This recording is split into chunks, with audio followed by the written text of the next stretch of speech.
Bonsoir à toutes et à tous, je suis ravi d'être avec vous pour cette fin de semaine. Nous sommes le vendredi 13 septembre et voici les titres. Direction tout d'abord Marrakech où vont s'affronter dès samedi le Maroc et Monaco en Coupe Davis avec une possible accession dans le groupe 1. Nous serons avec Mélanie Antoinette de Massy, la présidente de la Fédération monégasque de tennis.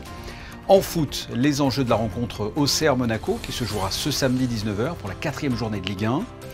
Le Monaco Economic Board a organisé une conférence de rentrée avec Jean-Pierre Petit, un spécialiste économique habitué de la principauté entre pouvoir d'achat et élections américaines. Retour sur cette conférence.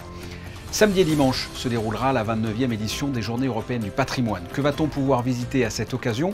Réponse dans quelques instants avec notre deuxième invité. Et enfin, le Boulodrome Régnier 3 va accueillir ce week-end le Challenge Prince Héréditaire Jacques. Coup de projecteur sur les champions du monde 2023 de pétanque, l'équipe de Thaïlande. Tout au long de ce week-end, nous retransmettrons l'intégralité des rencontres de la Coupe Davis opposant Monaco au Maroc dans le groupe 2. Les joueurs de la Principauté ont l'occasion de rentrer dans l'histoire. L'accession au groupe 1 serait une première pour eux. La délégation monégasque s'entraîne depuis quelques jours dans ce pays d'Afrique du Nord.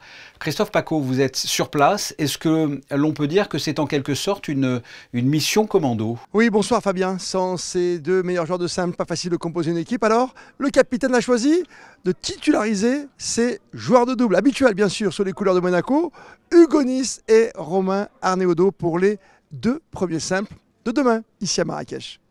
Oui, c'est pour une accession en groupe 1, donc c'est vrai que ça nous est jamais arrivé, donc on a vraiment à cœur d'aller gagner cette rencontre. Voilà, on sait que les adversaires sont coriaces, on sait qu'on a aussi quelques joueurs qui auraient pu nous aider et qui ne vont pas pouvoir le faire. Maintenant, voilà, on se prépare pour cette belle rencontre.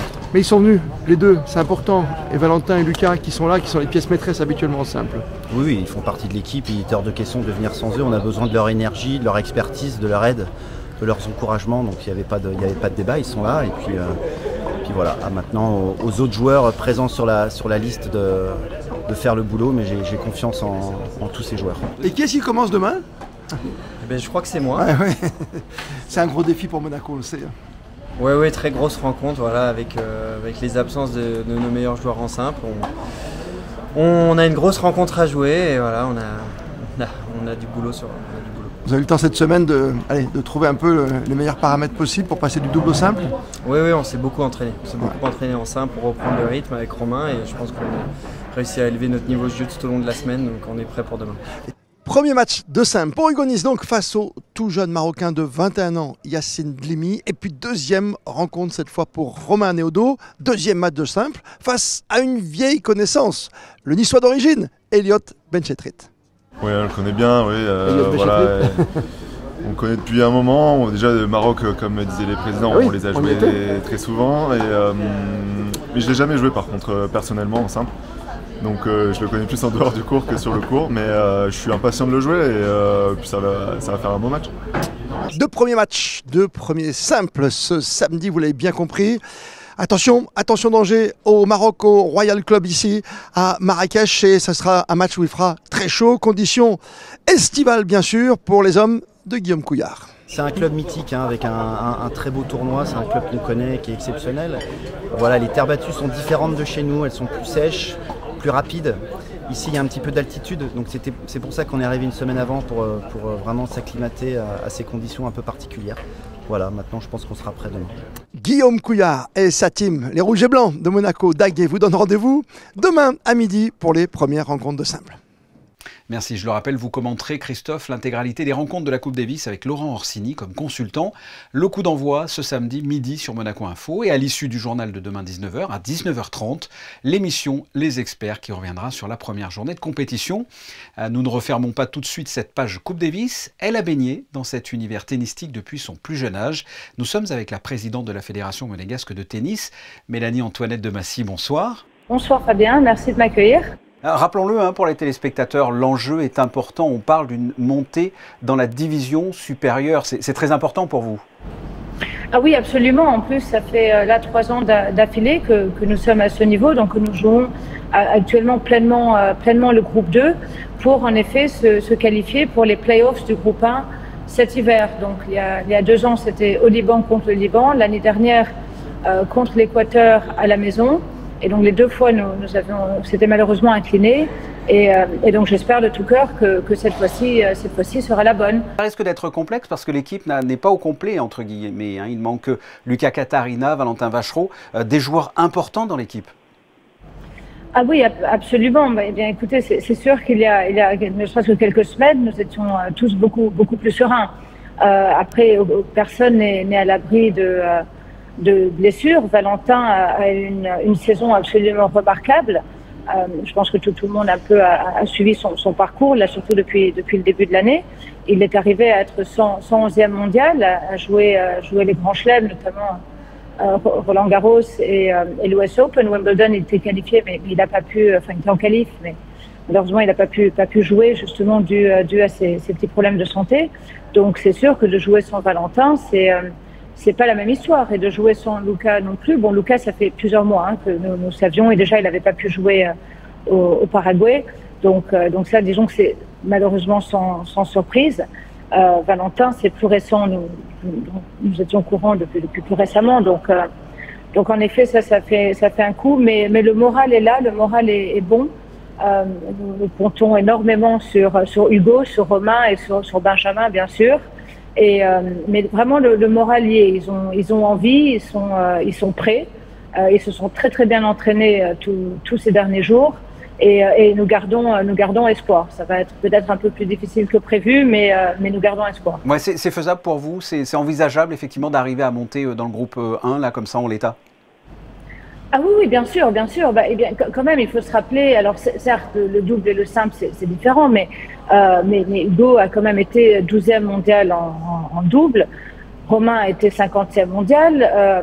Hugo a gagné le Masters 1000 de Rome, il était en finale de l'US Open. Juste pour citer ça, il a eu pas mal d'autres résultats évidemment. Et Romain, on se souviendra, était en finale chez nous. Il a failli en double gagner notre tournoi. Quelle est l'ambiance au sein de l'équipe monégasque? C'est ça, comme je vous l'ai dit. En plus, évidemment, Valentin et Lucas sont ici également. Nous avons Lenny Petit qui est notre junior, comme vous savez, qui est là aussi. Donc nous sommes vraiment une belle grande délégation. Et nous sommes 12, voilà, en me comptant également, mais donc nous sommes 12 ici. Et il y a un bon état d'esprit, vraiment tout le monde, on est tous assez sereins. On sait que ça va être difficile, mais confiants et voilà, ils veulent y aller, ils veulent gagner. Et moi, je suis personnellement très fière d'eux et je garde espoir. Quel est le rôle concrètement de la présidente là sur place? Vous les supportez, j'imagine. Quel est votre rôle? Écoutez, j'essaie d'être la plus présente possible à leur côté.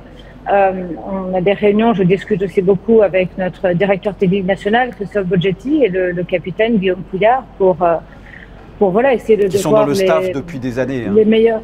Oui, depuis des années. Christophe Boggetti était joueur quand je suis née, quand j'étais enfant, donc je me rappelle de lui jouant les rencontres. Vous venez de lui mettre un petit coup de vieux là quand même. Pardon? Vous venez de lui mettre un petit coup de vieux là. Non, certainement pas. Mais Guillaume aussi, lui jouait quand j'étais adolescent. Vous savez, nous sommes une petite fédération, nous sommes finalement une petite famille. Et de pouvoir être tous là, d'être ensemble, de passer tous les repas ensemble, vraiment tous les moments de la vie de cette semaine ensemble, je pense que c'est vraiment important pour eux. En tout cas, pour moi, c'est important d'être là avec eux. Et je pense que pour eux aussi, de garder finalement cette union et cette force. Et finalement, je pense, voilà, cette relation très particulière que nous avons, qui fait notre force et qui permet, je pense, aux joueurs de se transcender aussi sur le court.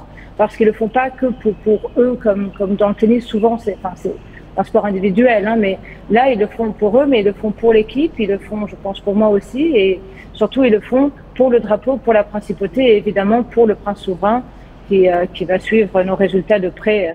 Ça, j'en ai aucun doute. Bien justement, sachez que l'intégralité des rencontres seront diffusées en direct sur notre antenne, commentées sur place par Laurent Orsini et Christophe Pacaud. Quant à nous, on reviendra bien sûr dans les éditions de samedi et dimanche sur les résultats des rencontres. Merci Mélanie-Antoinette de Massy d'avoir répondu à mes questions. Merci à vous et j'espère que les Monégasques seront nombreux à nous suivre sur Monaco Info ce week-end. Football, Monaco se déplace à Auxerre demain à 19, match comptant pour la 4e journée de Ligue 1. Avec 2 victoires et un nul, Monaco est 4e au classement à égalité de points avec le 2e et 3e, alors qu'Auxerre, 13e, sort de 2 défaites consécutives. On écoute Kassoum Ouattara et Adi Hutter qui se sont exprimés aujourd'hui en conférence d'avant-match.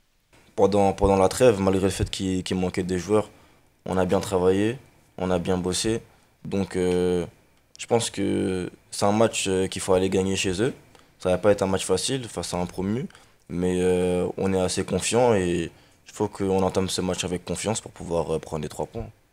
Well, they won against Nice in the last minute, and the other 2 defeats, they have always missed 1 player with red cards.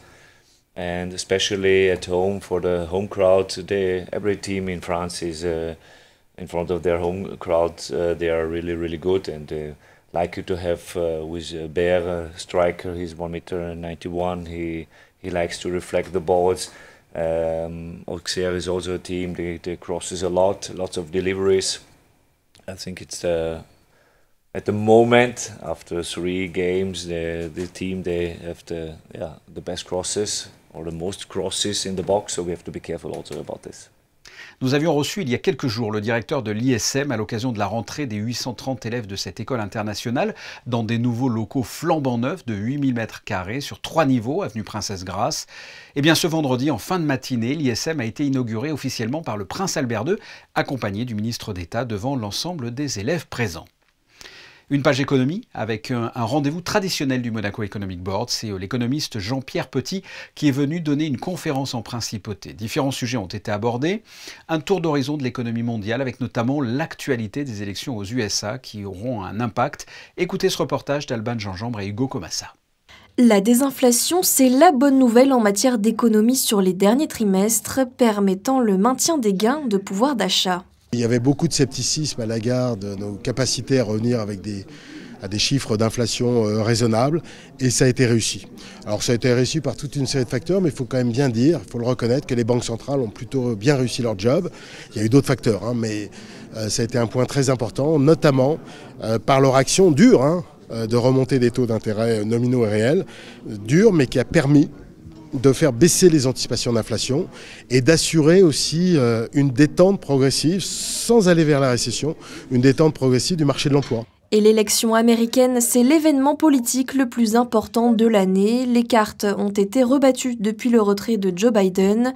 Les chances du camp démocrate ont progressé, mais rien n'est encore fait. Quand l'Amérique fait quelque chose, à la fois au plan conjoncturel et au plan structurel, ça forcément un impact au niveau de l'économie mondiale.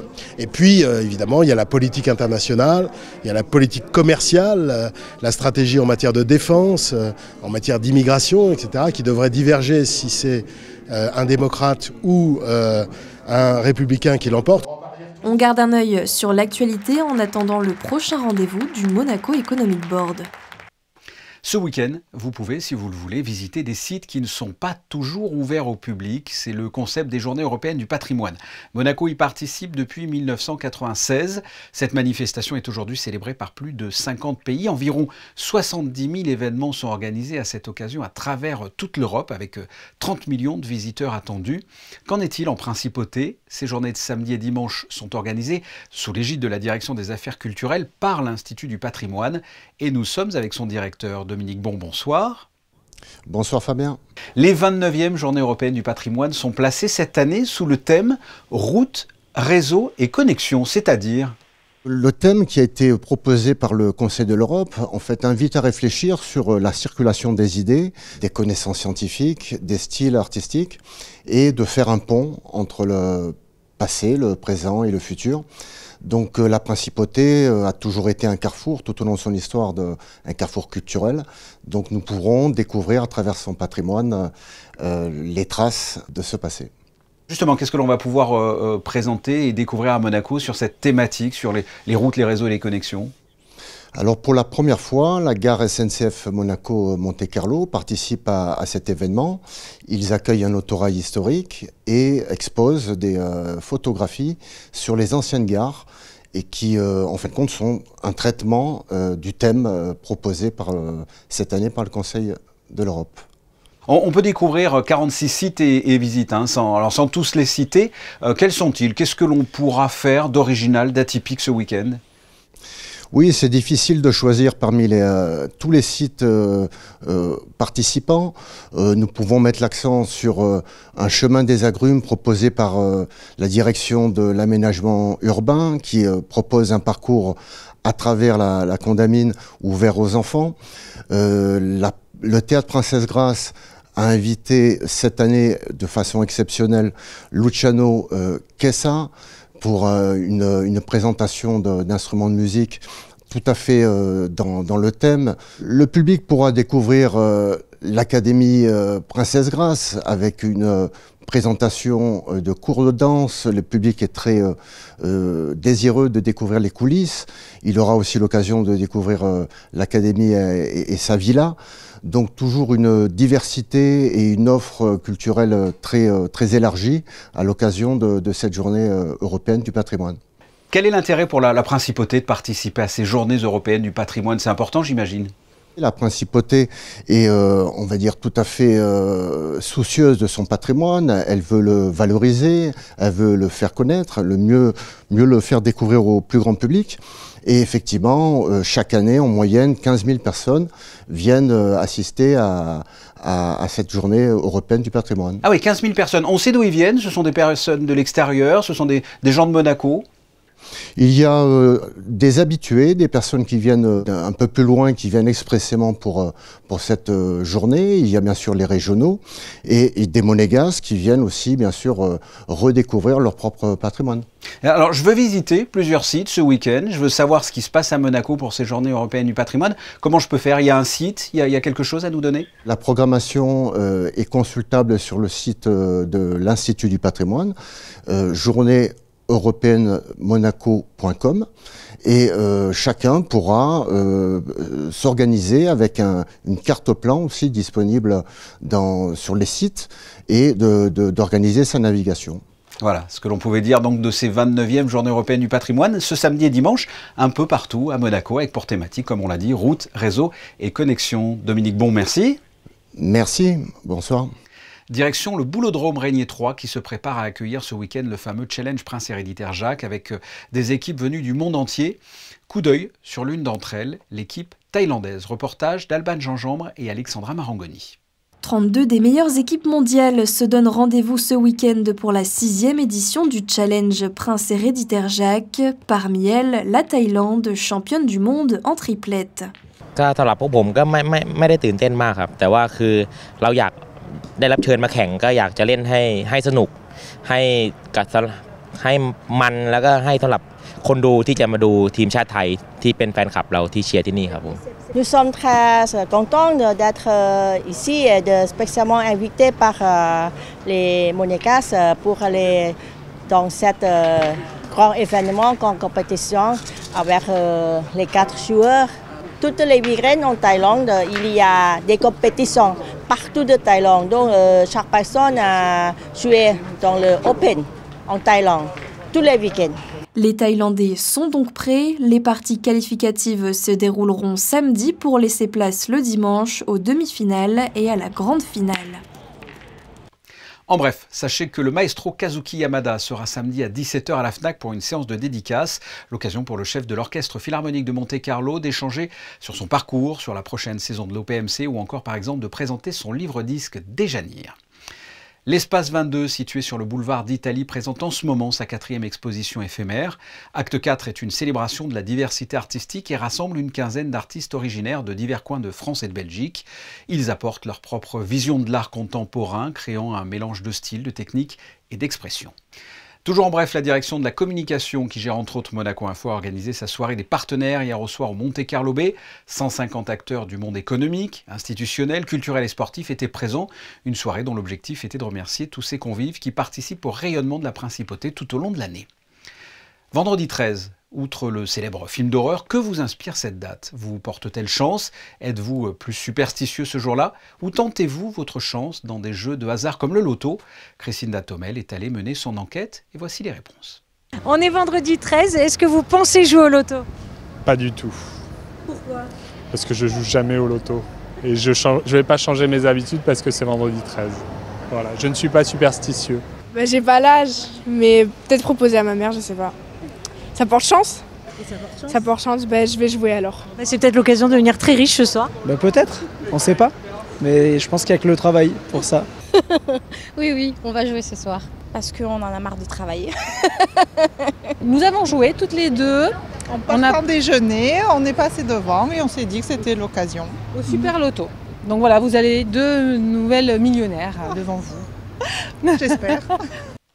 Le point sur vos prévisions météo avant de se quitter. Christina, bonsoir. Qu'avez-vous prévu pour ce week-end ?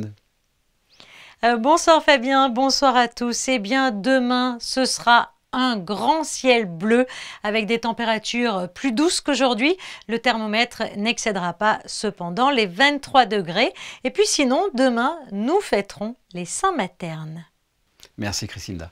Nous vous en avons parlé dans cette édition, l'inauguration des nouveaux locaux de l'École internationale de Monaco, l'ISM, en présence du souverain. Eh bien, ce sont les photos du jour de Frédéric Nébinger. Ce journal est terminé, mais restez avec nous, on se retrouve juste après pour une nouveauté, l'après-JT. Je vous en parle tout de suite.